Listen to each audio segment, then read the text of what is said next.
Hello, thanks for listening. This is episode 16 of the You're Doing Great Mom podcast. I'm Dr. Marianne Shiozawa. Here's Kelly McLaughlin. Stuff. And then my husband, who was my boyfriend at the time, had come back from a TED Coron conference and started talking about the big idea. And this is something we don't get taught in UK colleges. Like, we're not even allowed to talk about subluxation in the colleges. So this is all quite new. And I was thinking, wow. And this guy was talking about, vaccines, which I know is controversial with chiropractors at the moment over in the UK. So all this kind of stuff started to all come together for me. And it was something that I then looked into and really exposed myself to. And then it was when I went to Sarah and Randall's weekend that I felt I had that real complete light bulb. This is it. Now I understand all the other things that have led me to this point that had made me question. Now I understand and I have the words to use to be able to explain what the difference is. And here's Dr. Sarah Farrant. It was when I saw, after printing all that material out at the university where I studied psychology, that it said Doctor of Chiropractic Program, and it spoke about the brain and the nerve system. I said, oh my gosh, there I am. That is the brain surgery that I'm supposed to do. I'm not going to do surgery on them, but I'm going to be able to interact with people's brain and their body. And then I cried all the way home, Marianne, to my husband with this wad of paper, and I said, I'm moving to America. This is how it's going to work. You can come with me. We can get divorced or we can have a long-term relationship, but we all know how they work out. So 3 months later, he said yes. And 3 months later, we had sold everything we owned down to some jewelry I had in a box, which we kept at a friend's place. And we moved to Palmer College of Chiropractic in Davenport, Iowa, and we studied. These two awesome, amazing women, both mothers, chiropractors, and friends, Dr. Kelly McLaughlin and Dr. Sarah Farrant, are with me today sharing who they are and what they do as both mothers of 3 children and passionate chiropractors. Dr. Kelly lives in the UK and Dr. Sarah lives in New Zealand. I met them through a mutual friend, Dr. Marianne Stevens, who is on my podcast on episode 10. They are both successful women with fascinating stories in becoming mothers and chiropractors, living their purposeful lives, homeschooling their children, practicing unique and productive words in their communication with their children as well as in their profession and their lives. This conversation with them was so interesting that we realized that we wanted to do a part 2 along with this one. So this is part 1, and part 2 will be released next week. I am so thrilled to be speaking to Sarah Farrant and Kelly McLaughlin. Thank you so much for being here. You're welcome. Lovely to be here. It's a pleasure. Thank you for having us. So let's just start with who you are and just introduce yourselves. So Kelly, where are you, and how many kids do you have, and what do you do? You can start to introduce yourself. Thank you. So my name is, as you've said, Kelly McLaughlin. I am a chiropractor. I've been a chiropractor since 2002 and I graduated from a UK college. I live and work in Reading at the moment and run a practice with my husband. And we have 3 boys who are all home birth babies and all very natural pregnancies and births. And we currently home educate them as well. So that's, I suppose, a little bit about my background. Awesome. Oh my gosh, you homeschool them. We do home ed, yeah. Absolutely. Good fun. That's awesome. Fun. Cool. Thank you. And Sarah, where are you? Well, I am down under. Nice.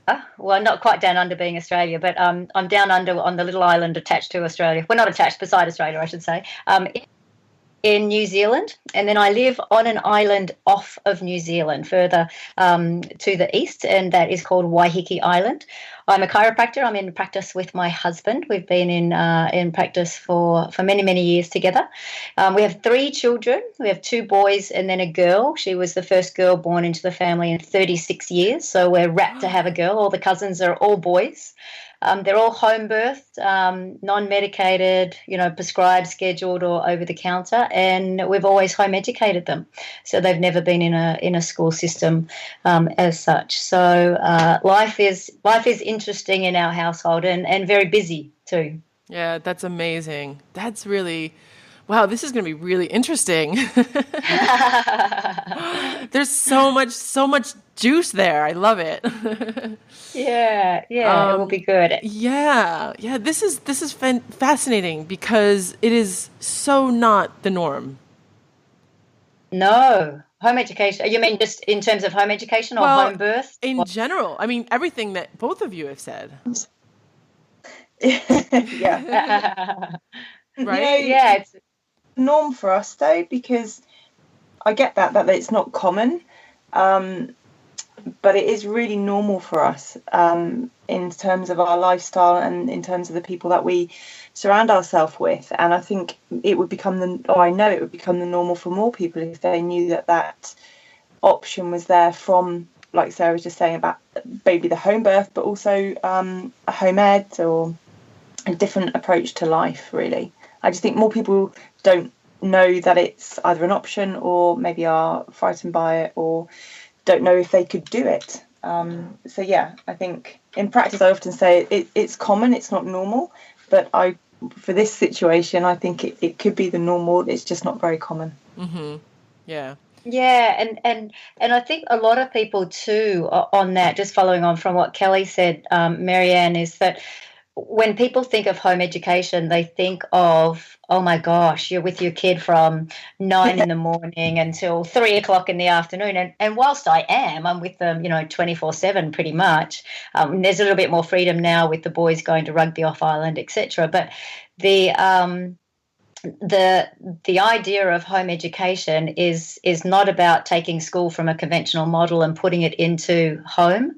So if you look at the understanding and the underpinnings of chiropractic, this is at least how I started in home education, and this is going back 16 years, so before Anna was even born. We were looking into what we were going to do, and obviously looking at the chiropractic philosophy and that angle of how we interpret the human body and its ability to heal itself, that everything comes from the inside out. Then I started asking the questions, because I love asking questions. Well, why would we think it would be any different in education? Why would we think that they would have to go to someone to get something to put in their mind to actually educate them? Why wouldn't we take the tact of they have everything inside of themselves in order to find their answers and educate? And when they ask the questions themselves, that's when the floodgates are open and they're ready to receive that information.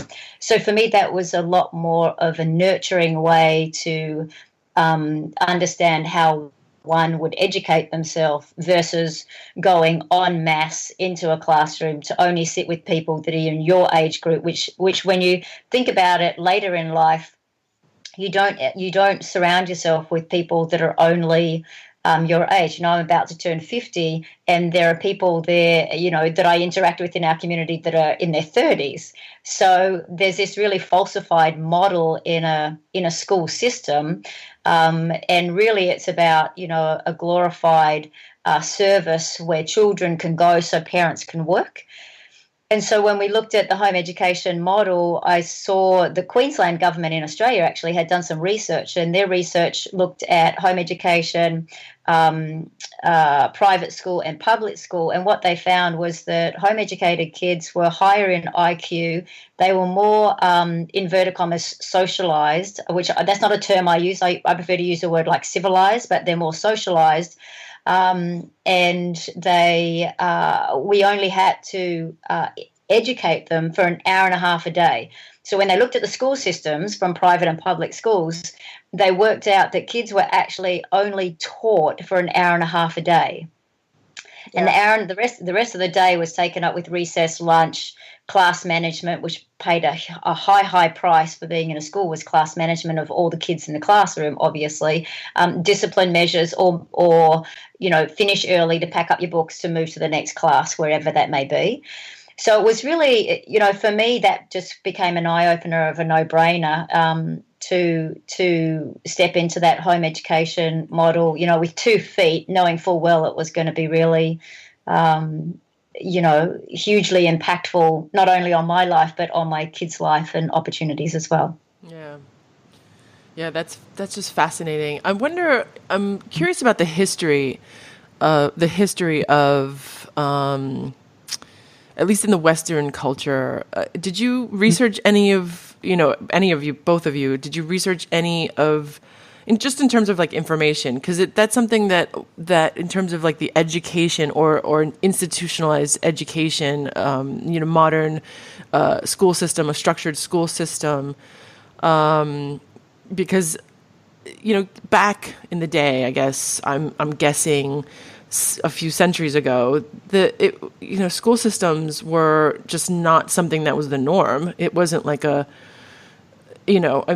not many people were even educated, and it just depended on your socioeconomic status, I'm sure. And so, because now when you talk to someone about homeschooling, it's a very, very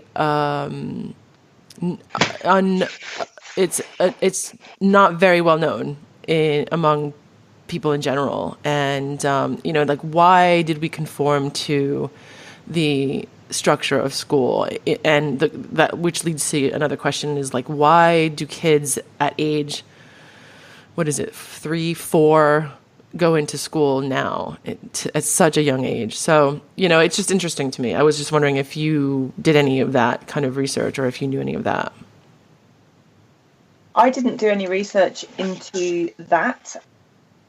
I grew up in Germany, and over there you don't go to school till you're 7. So it was quite a shock to me when I realised over in the UK that our eldest was going to go to school as he just turned 5, and he'd actually be the oldest in the year.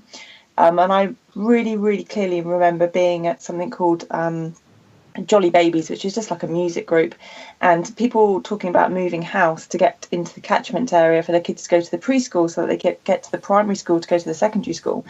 And I remember thinking, gosh, this is absolutely nuts. I didn't know that this sort of thing existed. And so it was quite an unusual situation, I suppose, for us to be in. But it piqued my interest a lot to start looking into it.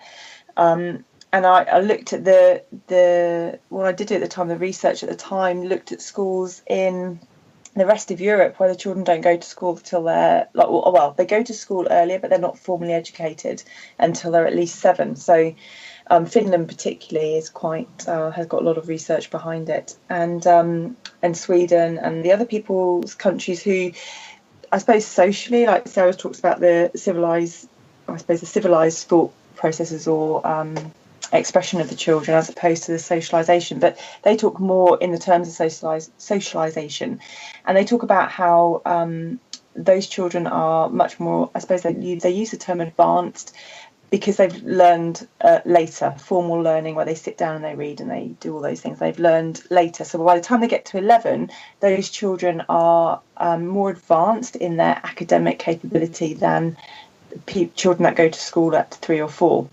Mm. And so in the UK, we tend to put those children into school in preschool early, and then they stay in that preschool and they get fed into the primary school. Mm. And so I didn't look into why school became a thing at all.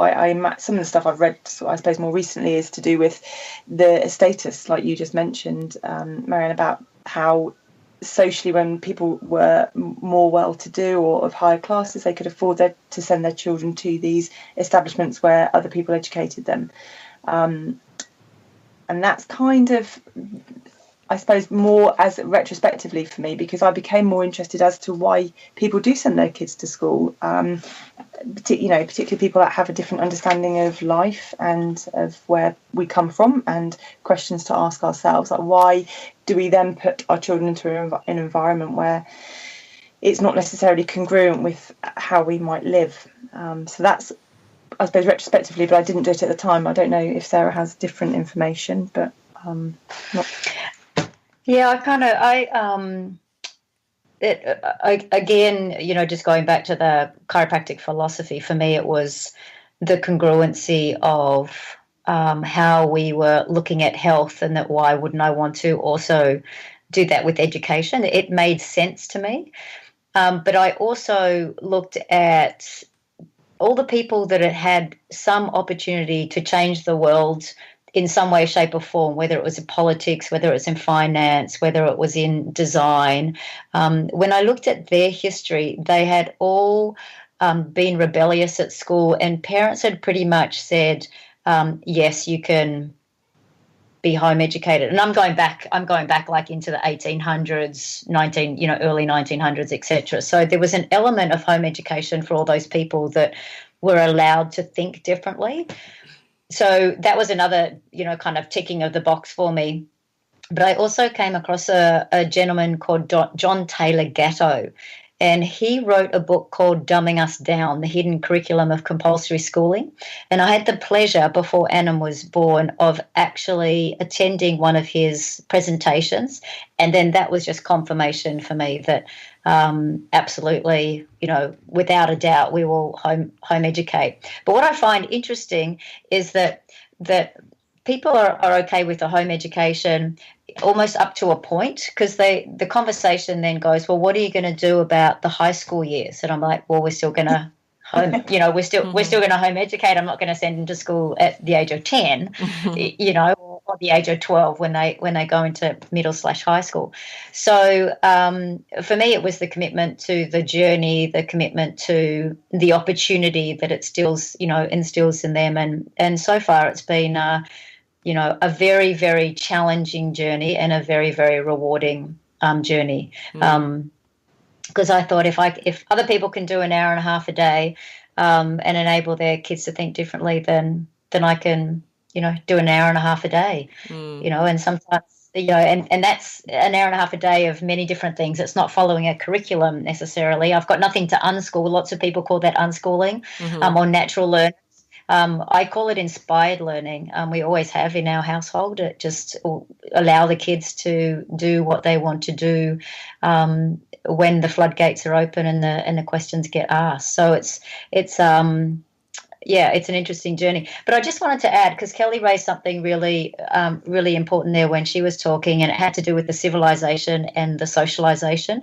Because one of the most common questions, Marianne, that I get asked with regards to home education, and I'm sure Kelly could back me up here, is what do you do for socialization? And there's only been a couple of people that I've turned around to, and I've said, you know what, I prefer to have my kids civilized than socialized. Because when you look at the definition of the two, socialization is adopting different personas in order to fit in where you are. And when you think about school and education, that's exactly what happens. Kids become untruthful to themselves. They adopt different personas. They become little chameleons so that they can fit into different groups of kids in order to feel that they're going to be accepted. Whereas civilization or civilized is where you adopt the culture of the community in which you find yourself living. So the customs and the beliefs and the ways of the community, with still having a sense of yourself within that community. And that to me is far more powerful than teaching my kid to slot into something because they need to feel accepted. Whereas I'm more into, beating your own drum, and finding out who you are so you can continue to speak your truth. Absolutely, Sarah. We have that. That's the biggest question I think people ask us is, what do they do? People get really quite stressed by it, and I can see it in when they realise that, you home educate your kids, and then they, first of all, are quite fascinated by it, I find, and then they have lots of really good questions and quite genuine interest in it. And then it very quickly shifts. Once they've sort of had the weirdness taken out of it, they then shift to the concern, I would call it, over the children's socialisation. And I had a client just say to me this week, oh, well, it's good that they do, I'm sure that they're learning, because my husband and I, both educated and this, that and the other, and she, I suppose, had satisfied herself that we could teach them academically. And then she said, and she's a very lovely lady and came from a very genuine, heartfelt place, but her concern, as she said to me, is not they socialise with children. And I never really, like Sarah, I don't often say too much about it, I suppose, in a confrontational way. But I just did say to her, I think it's a real misconception that school gives you that the civilization. It gives you the socialization, absolutely, but it doesn't give you that the civilization of knowing how to deal with children or people of different ages, how to interact with them, how to gauge a situation that requires you to use different skills other than what you've been taught, because you are with children of the same age and you are told to perform a certain way. So when something doesn't fit inside that box, which is pretty much life, I feel that some children who don't also get that benefit at home find it very difficult then to know how to respond. And what I see with a lot of the home ed kids is that it doesn't really matter what age the children are that they interact with, because there's usually quite a big spectrum of ages and skill sets and interests, and they tend to have a really lovely way of being able to navigate the situation because they've learned different tools, I suppose. And I know some children do get that at home, and I have friends whose children go to school who are really, have all those skills as well. But I think that's more of a rarity. I don't think that's a common.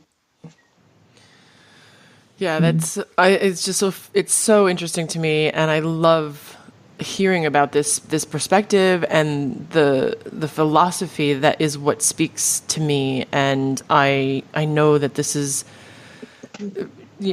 something that is not known about that much. And coming from someone where my kids go to a state school.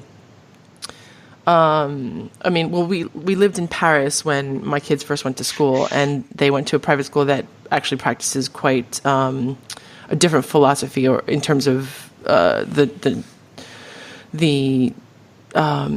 typical education system. They have this philosophy of having children express themselves and fit into almost like what you were saying, just civilization, being civilized. And so they've had that. I've been taught or educated on that groundwork from the get-go for my children, but being in London and just with circumstances, I chose to put them into state schools, and it's what you're saying is, it totally rings true to me, only because as a chiropractor as well, it just makes sense, with Sarah, what you were saying, which leads me to kind of going into our philosophy, our chiropractic philosophy, in the inside out way of living or thriving, and the vitalism that's coming out from that. And it just so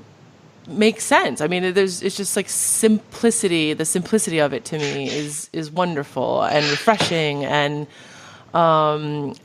so if you guys could just get into, I'm really intrigued and curious about how you got into chiropractic, and especially for, being from, just like I come from America. So my chiropractic exposure, like I feel like there's a lot more chiropractors over there. It was accepted or known about way before it was in the UK, and I'm not really sure when it came about in Australia, but I'm just curious if you guys could just share about that, how you guys got into chiropractic and how it formed into your choices as mothers, et cetera, et cetera.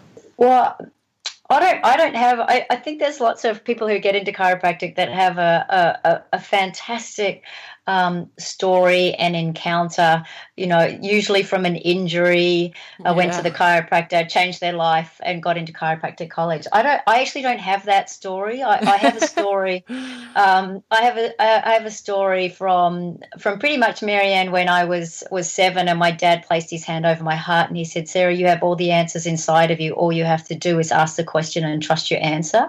And that led me on such a different path in life, especially at the age of 10, when I actually got to test what he had taught me at the age of 7. Wow. And my mom, that's amazing. I'm sorry, I'm totally interrupting you. That's amazing. I love that. And yeah. What did your dad do? Is he also a chiropractor, or? No, he was a very practical human being. He was a share broker. Or financial planner. He changed a whole industry in financial planning. He was a brilliant man, but he raised my sister and my mum and dad together, raised myself and my sister in very much a Socratic way of thinking. So he would ask me question after question after question, and it would drive me insane as a child. But now as I went into my 20s and then 30s and then became a parent, etc., I've realized the invaluable gift that he actually gave me was in this ability to simply ask questions. And so when I was coughing a couple of times, my mum whizzed me up to our uncle, who was a medical doctor. He gave a prescription for more amoxicillin. We came home, mum popped the pill, slid it over the counter. At the age of 10, she slid it over and she said, "There you go, Sarah, this will make you feel better." And I looked at her and I said, "No, thanks," because at that moment in time I was transported back to what my dad had taught me, saying, just trust. What do you want to do, basically? So I said to Mum, "No thanks," and I went round to my bed and rested. And within a week of actually saying no to my mum to having that medication, even though we'd been up and been through the appointment and she'd got the prescription fulfilled, there was another girl who came into my life at school. She was a new girl. She just started. And her mum was a nurse, but she was an alternative nurse. And so I became fast friends with this girl because I loved going to her house to talk with her mum, because her mum used to tell me all these different things other than medication. So they'd have vitamins in their fridge. We didn't have vitamins at home. I'd wondered what all these bottles were that were rattling in the fridge. Mm-hmm. So she'd tell me about vitamins. So I formed this great relationship with this girl's mum from a knowledge perspective. I wanted to know more about it. Anyway, then I finished school. I went into physical education and then studied psychology. Whilst I was studying psychology, a husband and wife came into our life, and they were chiropractors. My husband started going, who was my boyfriend at the time, my husband now, started seeing Ken, the chiropractor. I fastly, within a week, started seeing Karen, his wife, and we formed a fast friendship with this husband and wife couple who were awesome, similar ages to us at the time. And we went out for dinner with them one night, and I said, "If you had the chance to study again, Ken, where would you go?" And he said, "Palmer College." And then I went out to the university where I had studied psychology. I looked up everything about chiropractic on there, and it had, a different definition of health. It had the nervous system, optimal physical, mental, and social well-being, and not necessarily the absence of disease as its definition. And it had in the top right corner, click here for the Doctor of Chiropractic program. Now, at the age of 4 to 5, Marianne, I was sitting at home watching on TV this brain surgeon give a presentation on the first brain surgery he had just done. It was like a late breaking news. And after watching that with my mum and dad and my sister on the couch, I got up from the couch and walked to the dinner table, because it was an evening presentation, walked to the dinner table and said to my dad, "I'm going to be a doctor one day and change people's lives." But at school, I was really academically, quite suppressed. I was challenged, dyslexic that I had created, all of that. And I used to go and see Miss Claire, this remedial teacher. And after being called dunce and dumb and all that kind of stuff in the playground, the teacher would call me out in the front of the class and say, "Here you go, Sarah, you've got to go to Miss Claire." And I'd walk out of the classroom, and there was always an oval going to her little brown door. And as my foot would touch the grass of that oval, my head would go down, and I would say to myself religiously, "I'm going to be a doctor and change people's lives. I'm going to be a doctor and change people's lives." There and back for almost 12 years of my school life at this same school. So Miss Claire to me was this little angel that came along and helped me understand systems and realize that I was a very systems learner. And she really helped me, get through my school years. But it was when I saw, after printing all that material out at the university where I studied psychology, that it said Doctor of Chiropractic program, and it spoke about the brain and the nerve system. I said, "Oh my gosh, there I am. That is the brain surgery that I'm supposed to do. I'm not going to do surgery on them, but I'm going to be able to interact with people's brain and their body." And then I cried all the way home, Marianne, to my husband with this wad of paper, and I said, "I'm moving to America. this is how it's going to work. You can come with me. We can get divorced or we can have a long-term relationship, but we all know how they work out. So 3 months later, he said yes. And 3 months later, we had sold everything we owned down to some jewelry I had in a box, which we kept at a friend's place. And we moved to Palmer College of Chiropractic in Davenport, Iowa, and we studied. And how old were you? 30. Wow. My jaw is like to the floor. I love that. Interesting. I love that story. I've heard that story quite a few times, Sarah. I suppose I've had the privilege of listening to it, and I just love it every time. Thanks. So yeah. By the way, Sarah and Kelly know each other quite well. So yeah, it's just so I love it. It's just really great, and I am so happy to know you. I'm getting to know you guys right now. So well, I know Kelly's got an awesome story too. Yeah. I mean, my jaw is like I'm like picking up my jaw. I love that story. That's so great. Okay, Kelly, what's your story? I should have gone first because my story. But similar to Sarah, I suppose I don't have the, chiropractic changed my life. It saved my life in the early days. I don't have that injury where I couldn't walk and I went to the chiropractor. None of that really. I was at school in Germany. A guy came over. My head teacher told me to be a teacher. I said, not a chance. Someone else said to be a physio, and I went and did the work experience. It's like, oh my Lord, this is really boring. And then I met this guy, and he said about chiropractic, and he didn't explain chiropractic in the way that I understand now, but he said about chiropractic, and I just thought, yeah, that's pretty cool. Like, you work with people, you get to help people, and something just really resonated with me, and I couldn't explain it or articulate it at the time. I went to the UK and I did the interview and got on the course. It was great. My parents were in Germany. And I came and I lived with a family that I knew. And it probably took me to my third year in college when I went to the first Chiropractic Essentials, which is what the UCA organised now. And the UCA had just been set up at the time, I think. And it was the first conference that they'd had. And there were 50 of us in the room.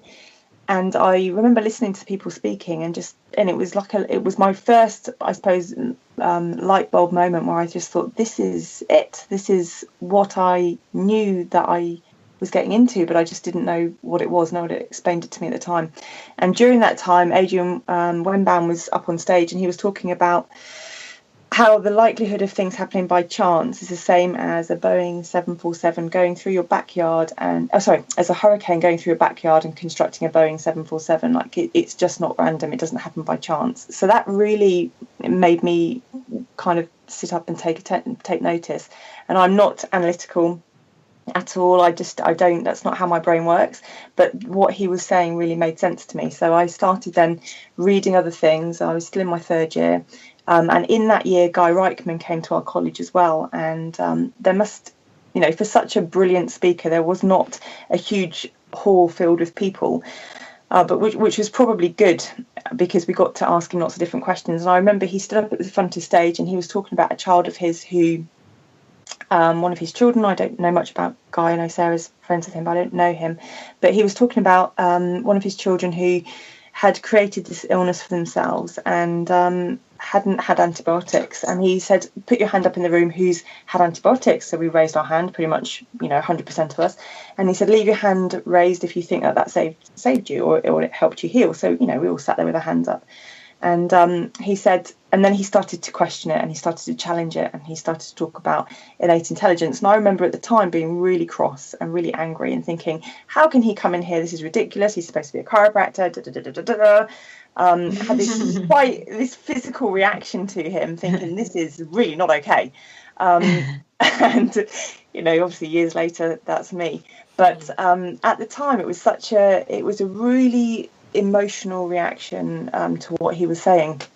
And so those two things, I suppose, fitted together and they really made me start reading and thinking a lot about stuff. And then my husband, who was my boyfriend at the time, had come back from a TED Coron conference and started talking about the big idea. And this is something we don't get taught in UK colleges. Like, we're not even allowed to talk about subluxation in the colleges. So this was all quite new. And I was thinking, wow. And this guy was talking about, vaccines, which I know is controversial for chiropractors at the moment over in the UK. So all this kind of stuff started to all come together for me.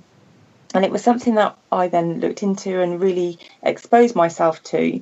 And then it was when I went to Sarah and Randall's weekend that I felt I had that real complete light bulb. This is it. Now I understand all the other things that have led me to this point that had made me question.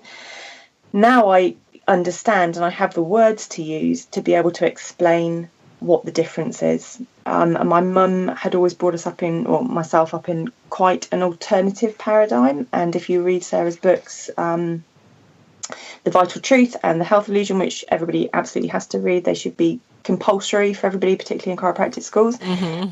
You read that, you read those books, and that's basically how Sarah talks, and it's what she talks about, and how you can then use her knowledge to find the terms to be able to explain to people really clearly what your understanding of health is when from a chiropractic viewpoint or from a health life viewpoint, when it's different, when you're looking for something that doesn't fit in with the current Western medical model, and what you're trying to do is something that doesn't make sense to you, but you maybe don't have the language to explain it or necessarily the understanding to explain it.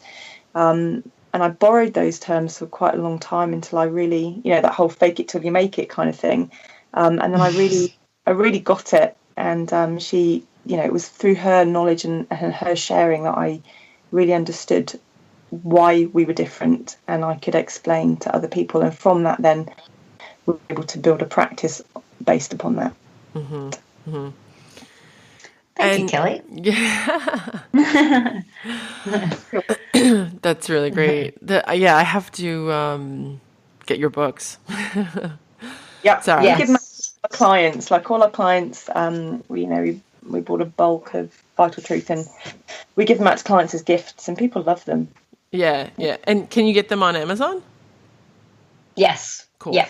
Okay. So for and UK Amazon, we can get them on. Awesome. Yeah. Well, like me, for those of you who are listening to this, go on Amazon, get the books.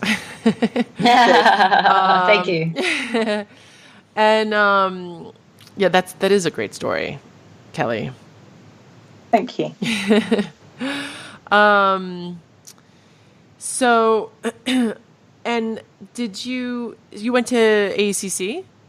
I did, yes. Yeah, I did. Yeah, it's I moved from the States 5 years ago, and I didn't really know anything about how chiropractic was here, let alone I didn't know how many schools there were and if they were strong in philosophy or not. So I've learned since then. I've learned that not. Not. And it's got worse, but not worse. It's got more challenge since I was there. Yeah. It's an opportunity for. There's an opportunity there. Yeah, for change and for. Different, more education in what we know. And, with Sarah, you coming from Palmer, which is a great school. I went to Life University in Georgia. Uh-huh. So what I'm interested in is so you've been practicing, Sarah, you've been practicing how many years? What are we now? 17, 15? Cool. And Kelly, you've been practicing since 2002 or? Yes. Yeah. So it's similar time. Yeah. 2002. Cool. So 15 years. So what I'm interested in is, and what fascinates me is, because we met from the platform or the similar platform of pediatrics and basically family health, which starts from preconception to pregnancy chiropractic care into checking newborns and then the health of a child's nervous system. How did you guys get into pediatrics? I mean, was it something that you always knew you wanted to get into, or now you're both, this is your special interest, this is your specialty, and I love that we have this similar, we all have this this type of practice where we see a lot of pregnant women and pediatrics, and so I'm really interested in hearing that. For me, Marianne, I've always loved kids, and for me, being in practice and growing and moving in practice has been about being able to change and be different as the forces help guide us. So let me just step back a bit here. If we look at the definition of vitalism, right, most people think vitalism is about natural, it's about the nerve system, it's about no disturbance or interference to it, it's about being your best. Pretty much that's the catch cry definition. And if you looked years ago, everybody was on the bandwagon of having a PEDS practice, right? You'd probably agree with me there. I've got a PEDS practice. I've got a PEDS practice. I've got a good PEDS practice. I've got the best PEDS practice. Whatever it was a PEDS practice whenever you go to a conference, right? Right. And now when you go to a conference, no one talks about a PEDS practice. Like, I got a vitalistic practice. I got a vitalistic practice. I've got the best vitalistic practice. I've got a better vitalistic. It's all about I've got a vitalistic practice. But I don't believe that anyone can really tune into an appropriate definition of vitalism. So what we've done is in my book, The Vital Truth, I took the chiropractic philosophy, because it was always just a philosophy then. We had an idea of what vitalism and mechanism was, but I actually named in that book our philosophy as vitalistic. But what I didn't do well in that book, I don't think, is that I didn't actually put a definition down. And as I've evolved, I've then come into my own definition, which is that vitalism says that there are these unforeseen forces that surround us that help to control our physical reality. And so if I trust in and I tap into those forces that are helping at a 10,000-foot view now, if we look down, that there are these forces around me that help to move me, kind of like trees blowing in the wind, that help move me and guide me to where the flow is in life, then I feel that I'm then on that vitalistic path. So when you speak about the PEDS practice and having a PEDS practice, I go back to what that definition at least is for me about these unforeseen forces that help control our physical reality and guide us. That with kids, when our kids were young, we saw lots of kids, because that's where we were. That's what our focus was. And then as our kids have grown, we now see a lot more kids that are in the 10 to 15 range than we necessarily do in the preschool or the primary school age group. Do you follow what I mean? So even though we're still into kids, some of those kids, of course, have grown up, getting adjusted, of course, but I'm not necessarily going back to accumulate more, for want of a word, more babies in the practice, but now I'm getting more of the teenage kids coming in and wanting to know what we do and how we can help. So as I grow as a mum and as a parent, and my kids grow as individuals on their journey, that too becomes a reflection for me in our practice, with being able to just be in flow and in sync with those kids, get older as my focus also changes. So I haven't kept that singular focus on young children and babies necessarily. Okay. And I love that in your Sarah as well, because not necessarily just your blogs, but in the things that you write about on Vital Moms and on the e-zines, is like I really see that. Like I see you have all that brilliant information to start off with about the younger children, and then you get into the things about the wibbly tooth, and then about Father Christmas, and then Christmas things, and then it kind of goes through, and then the broken foot, and it kind of you sort of almost have that brilliant bank of information. I'm very thankful that your children are older than mine. Thank you. Knowledge. Kelly, how old are your kids? My youngest was 2 today. It's his second birthday today. Aww. Happy birthday, Arden. Happy birthday. And my middle one is 8, and my eldest is 9.5. He'll be 10 in September. Cool. slightly, they're younger. So I'm always very grateful when I have friends. I have another good friend whose son is 2.5 years older than my oldest, and she tends to have the challenges and the experiences before I do.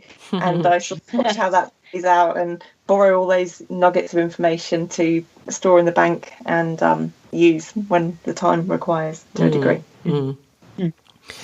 Yeah, Sarah, that's really interesting how you've evolved, as your children grow, you're just kind of like what you said earlier, every single day is a new day, and that is a reflection also, it's directly related to your practice. I think it all just comes, for me, it all comes together, like who I am as a mother it's not like they're not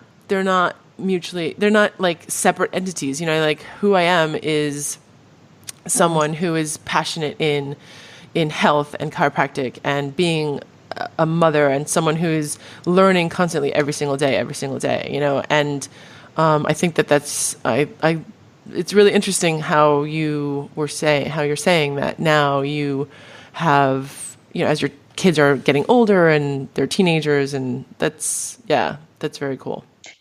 Well, what I think is really interesting about that too is that we can either choose to see our children as growing and growing. Sometimes people say they grow away from you as they get older, or we can see ourselves as the ones that are growing within the relationship. So, for instance, the teenage years, I actually think in my truth is a fabricated lie, and I believe that there are probably more people as parents not wanting to see the mirror that their teenagers provide for them, but rather are more adept at rolling their eyes and just saying, "Oh, they're teenagers." Mm-hmm. Whereas if you can confront, or you can approach, or you can engage in questions, or you can have conversations around what might be going on for them, then you have got a whole opportunity to put a whole lot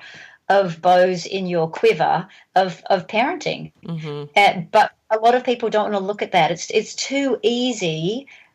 Just like it's too easy to take the antibiotic or the drug, it's too easy to roll the eyes and go, that's just the teenage years. Yep, they're just a teenager. And it's like, well, actually, no. And here's the crunch to it. The more kids you have, the more you have to learn, and the more opportunities you have to be guided by the interactions that you have with your kids, so that you get to grow as an adult. And I think that is an amazing journey to have. I don't always like it, I'm quite happy to, first to raise my hand and say, I can have spats and raise my voice and all that kind of stuff. But no one ever said that parenting was easy, but no one ever said it was, so hard that, you wanted to, not do it kind of thing. So, yeah. Mind you, I don't think anyone's ever written a parenting book about its truthful journey that you could, lift up and say, yeah, it's really, it is it can be hard and it can be easy. It can be both. Mm. Yeah. Maybe that's the next book, Sarah. Beg your pardon? Book. Yeah. Yeah. The Parent Illusion. Yeah, that's it. There you go. There you go. And Kelly, you do see a lot of your practice is centered on like family wellness, basically. Yeah, it's we have 65% of our practice members are families. Yeah. And we have I think an 80% internal referral rate. So that's something I'm really proud of, actually, because it shows that when people come in and they want what we offer, they will then want to bring their families in because they understand what we do. Mm-hmm. And they, we're often the first port of call, particularly for some families when, things like the child rolled off the bed, and some parents will take the child to A&E because maybe they banged their head quite badly, and other parents will phone us and say, listen, I've got a doctor's appointment this afternoon, but I'd like them to get checked first. So they bring them in, and or sometimes they just bring them in for whatever reason. They've created this health challenge within themselves, which is something that Sarah's taught us with her wording, but they've created this health challenge themselves, so we'd like to get them checked today.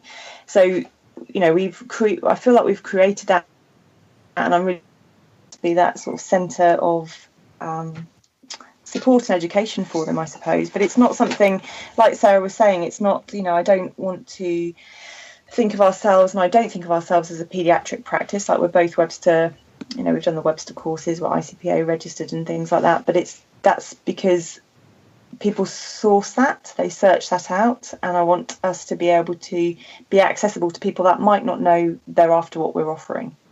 I feel like that just is another thing to take the boundary down, really.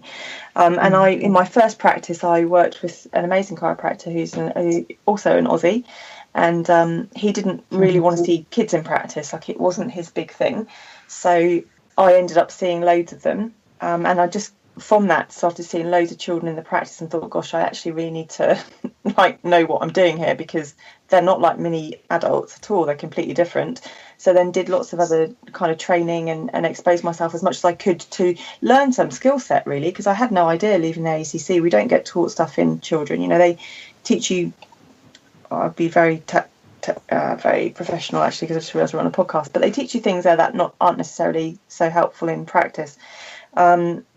So I exposed myself to those things, and then would see lots of children who had really challenging things going on, and then I started thinking, well, actually there's not really any help seeing the babies, because they're in this way because the birth and the pregnancy hasn't really gone so well. So why don't we then start seeing the pregnant ladies to help them with everything else? And that's still quite reductionistic in my thought process as I'm explaining that, because it's still like seeing somebody to help them do something to prevent something else happening. And then it started to occur to us, well, if we're seeing the pregnant ladies because we want them to have a better birth outcome, for example, then why aren't we just seeing them pre-birth to help them be healthier? And so it kind of came full circle for us, I suppose, is in that approach to why we look after people and why we see people. So we still do see people who have had babies with very challenging births and quite stressful situations. We still see pregnant ladies whose babies are, still, I suppose, not optimally positioned, and however they choose to phrase it. But the whole focus when they come into the office is helping them understand that what we can provide is a different approach to health and life, really. So it kind of came full circle, I suppose, from seeing the challenging kids. Yeah, that's great. We need more people like that, more chiropractors like that all over the world. We need us more all over the world. Yes. Right. So, you can just share about what you're currently doing right now. Like how can someone learn about what you're doing, and if they wanted to contact you, and what could you offer? What are your focuses? What are your just kind of what you can offer now? And because Sarah, I think you're doing some coaching, or I read you have worldwide coaching clients. I don't know exactly how you would phrase it, but if you can share that. Okay, thank you. So Vital Mums is the website, and that's going through a rebranding at the moment, with more to come on that. And I do mentor. I actually mentor the public and chiropractors from different parts of the world, which is wonderful. I do a lot more mentoring with my husband now as well, with chiropractors, which we thoroughly enjoy doing that together. It's amazing what you can bounce off each other, and how you can really help people reshape how they see this vitalistic philosophy fitting into not only healthcare but into their life. And that's really great. I also have blogs and articles, but probably the best way to get in contact with me is via two ways. One is through the Facebook page, Vital Mums, and I post on there what's called a parent's lesson. So from time to time, when things have taken place within our household, and we've had a conversation from it, and there's been some real epiphanies that have taken place from different perspectives from the children and from us as parents. Then I post that with their permission on Facebook, which is under a parent's lesson. And then if people want to get in contact with me via email, they can certainly do that just at dr.sarahfarrant@gmail.com. And I'm happy to answer questions, which I do quite often when people send in questions about their family or their kid, or something's challenging them in some way. That I'm happy to email them back, or if they're interested in mentoring, I'm happy to raise my hand to be that person to help guide them in whichever way they need to go, be that in practice or be that in personal life. That's great. And so for the public, the regular public, it would be any kind of question just related to health or schooling or just behavioral issues or anything, right? Yeah, I mean, you'd be amazed at the different variants of questions that I'm sure that I get. But yeah, if I can help a parent in any way, then I'm always happy to raise my hand and say I'm happy to help. So, that would be the best way to get in contact with me would be via the email sent directly or via the Facebook page. Cool, great, awesome, thank you. Yeah, thank you. You're welcome. Thank you. And Kelly, what you're focusing on now, and how can people get in touch with you?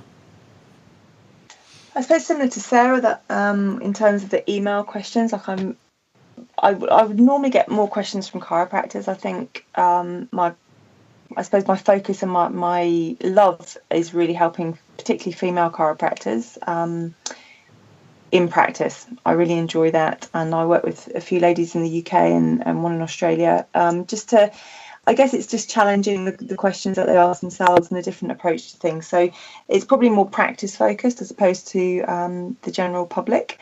But that's something that I do at the moment and I really enjoy. And the other thing, I guess, it's usually spouses of chiropractors, but it can be, obviously I'm open to anybody that's not, you don't have to be a chiropractor, to contact me again in terms of support with pregnancy, which is something that I probably respond most to on the email is pregnancy related questions. So people are either wanting to become pregnant and want to get information before that happens so that they can have a pregnancy that's congruent with their lifestyle, or people who are newly pregnant and want to know, I suppose, options of where they can go and what their choices are, and how they can move forward with that if they choose to do that in a way that's different to the standard medical normal. Yeah, great. That's great. And can you tell us your email? So is that the best way to contact you? Probably going to be kellymywellnesschampion@gmail.com is going to be the best email to contact me on. Yeah. Cool. Great. Thank you. And Sarah, do you I would love to meet you guys. Yeah, we'll have to do another presentation together. Yeah. Oh, yeah. I mean, because you do seminars, don't you, Sarah? Yes. Yeah. Yes. I haven't done. It's saying that I haven't really done one for the last year. I think it is. I've just really hunkered down at home. Done a lot of writing.